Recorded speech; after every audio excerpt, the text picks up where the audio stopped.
Berperan dalam film porno yang dibuat oleh rumah produksi kelas bintang. Mereka mengaku merasa menjadi korban dan dijebak sutradara dan hanya dibayar 1 hingga 2 juta rupiah. Kenapa saya merasa dijebak? Karena di sini saya juga sebenarnya nggak tahu kalau itu bakal ada web dewasa. Dan bayarannya tidak semahal itu. Berapa? Ya, adalah tidak sesuai dengan Berapa? 1 juta, 2 juta, 1 juta, 2 juta. Tidak sesuai dengan Kak Meli tadi 1 juta, kakak berapa? dari 1 juta sampai 2 juta. Itu berapa film, Mbak? Film atau 1 hari? 1 hari. Berapa? Itu pembayaran pun tidak Pembayaran pun tidak langsung dibayarkan, tetapi disendat-sendat juga. berapa film, Kak? Berapa judul film? Ya supaya ikut main film terus gitu. Kurang lebih ada beberapa film. Berapa, Kak? Alasannya kenapa, Kak? Alasannya ikut kenapa? Iya. Karena memang dipastikan memang ditawarkan sama Om Irwansyah.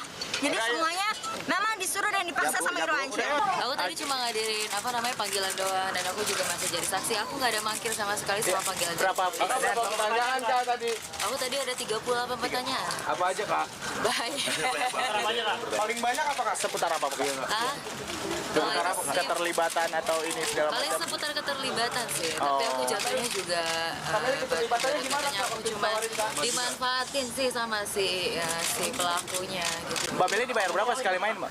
Nih aku ada bukti. Ini yang kita tunggu-tunggu nih. Kemarin kan ada yang bilang itu kalau misalnya 10 bayarannya 10 sampai 15. Aku juga cuma dibayar 1 juta rupiah. Bentar. Kita juga dibilang ini film legal, berbadan hukum, punya pengacara pribadi, saudara I ya. Dia bilang ini berbadan hukum, legal. Jadi kita coba untuk memainkannya karena kita kayak otak kita sih kayak digiring ini opininya ini legal. Lo nggak usah takut mainin film-film ini ya. Seperti itu sih. Saudara